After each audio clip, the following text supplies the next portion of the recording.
बोलिए। क्योंकि अभी हम उस ग्राउंड में खड़े हैं जहाँ पर शहीद मेले का को लगना है।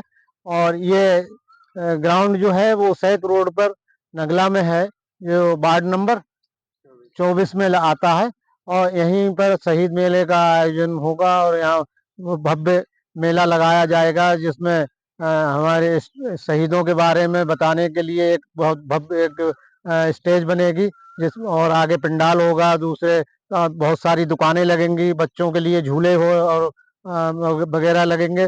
जो इसमें एक अच्छा सा मेला लगाने का प्रयास किया जाएगा। आप लोगों से इसकी हम दरख्वास्त करते हैं कि इसमें सभी ककरालावासी सहयोग करें और हम लोगों का साथ दें और मेले को कामयाब करें।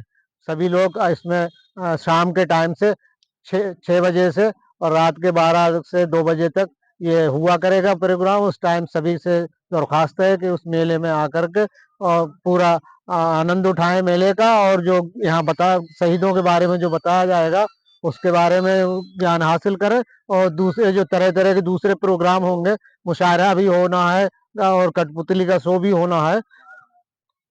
इसी तरह के दूसरे प्रोग्राम भी हैं जो उसमें लगा दिए गए हैं, पोस्टर में छपवा दिए गए हैं। आप लोग आइए और इस मेले से पूरी जानकारी हासिल कीजिए। जो हमारे बुजुर्गों ने इस देश को आज़ाद कराने में जो अपनी कुर्बानी दी थी, तो उसमें हम अब कम से कम हम उस वो अब यह देश आज़ाद हो चुका है, तो उनकी याद में हम यह मेला लगा लगा सकें और उनको याद किया जा सके।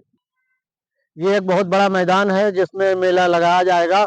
और ये रब्बेली खां आजमली खां का प्लाट है और दूसरे लोगों का भी प्लाट है। इसको पहले हम जो है वो लाला पीतम लाल की चुर कहा करते थे। और ये उसैद इधर से अगर हम पूरब की तरफ चलेंगे तो उसैद को पहुंचेंगे, और अगर हम इधर पश्चिम की तरफ जाएंगे तो हम ककराला के मेन मार्केट में पहुंचते हुए बदायूं निकल सकते हैं। मेला देखने वाले लोगों के लिए यहाँ बहुत आसानी है, मेन रोड पर है, किसी को कहीं पूछना नहीं। आप उस साइड से आ रहे हैं तो आप आके मेले पे रुक जाइएगा इस ग्राउंड पे। और अगर आप इधर बदायूं की तरफ से आ रहे हैं तो आप यहाँ चले आइए, ककराले का पूरब में आकर के आपको ये ग्राउंड मिल जाएगा और किसी तरह की कोई परेशानी नहीं होगी। जो लोग अपने वाहनों से आएंगे उनके लिए यहाँ एक पार्किंग इधर बनाएंगे हम, तो कोई वाहन खड़ा करने के लिए जो कोई किसी को किसी तरह का कोई परेशानी नहीं होगी। आप बहुत आराम से यहाँ बैठ गए और यहाँ कुर्सियों का इंतजाम किया जाएगा। एक बहुत बड़ा पंडाल बना होगा, बैठ करके देखिए। और अगर घूमना है तो तरह तरह की यहाँ दुकानें लगी होंगी और झूले लगे होंगे, तो उसमें दुकानों से सामान खरीदिए, बच्चों के लिए बच्चों को साथ लाइए, बच्चों का मनोरंजन कराइए और अपना ज्ञान हासिल कीजिए कि हमारे शहीदों ने, हमारे पूर्वजों ने जो यहाँ के लिए कुर्बानी दी है इस देश की आज़ादी के लिए, वो हम कैसे कैसे दी थी और क्या है, ये यहाँ पर सारा बताया जाएगा आप लोगों को,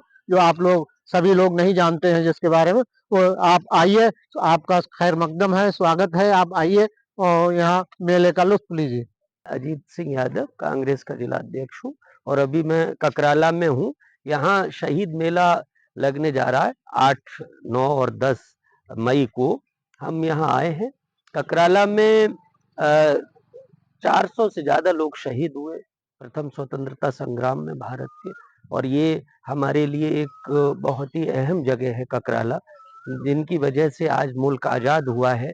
ऐसे जो वीर शहीद हैं उनकी याद में यहाँ हम लोग शहीद मेला लगाने जा रहे हैं। हम चाहते हैं कि जो शहीदों के सपने थे उसका भारत बने। पूरा ये रोहेलखंड का इलाका बरेली से लेके मेरठ तक, दिल्ली तक, यहाँ लाखों लोगों ने शहादतें दी और जिसकी बदौलत आज हम लोग जो है आज़ाद हैं, आज़ादी की सांस ले रहे हैं। मुल्क आज़ाद हुआ, सैकड़ों साल लड़ाई के बाद 100 साल करीब संघर्ष हुआ 1857 से 1947 तक। तो हम उन तमाम वीर शहीदों को, ककराला के, देश के और जो स्वतंत्रता सेनानी हैं बदायूं जनपद के, उनके परिवारों को भी सम्मानित करेंगे। मेरी आप सभी से गुजारिश है कि इस ककराला के इस शहीद मेले में आप सभी आएं और शहीदों को नमन करें, उन्हें श्रद्धांजलि दें। और हमारा जो मकसद है वो ये है कि जो साजी शहादत है उसको हम याद करें, अपनी विरासत को याद करें। जो शहीद जिस तरह का भारत बनाने के लिए उन्होंने अपनी जान न्योछावर की, उस भारत के निर्माण के लिए हम लोग प्रयास करें, ये मकसद है। तमाम यहाँ कार्यक्रम होंगे, फ़िल्म शो होंगे, गौहर रज़ा साहब से बात हुई है, बड़े फ़िल्मकार हैं, उनकी फ़िल्मों की बात हुई है, कई और टीम आएँगी, कठपुतली शो भी होंगे, मुशायरा होगा 10 तारीख को और इसके अलावा कई गोष्ठियाँ होंगी, देश के जाने-माने बुद्धिजीवियों को हम बुला रहे हैं, प्रथम स्वतंत्रता संग्राम का क्या महत्व था, ककराला का क्या योगदान था, इन तमाम विषयों पर यहाँ पर चर्चा होगी। धन्यवाद।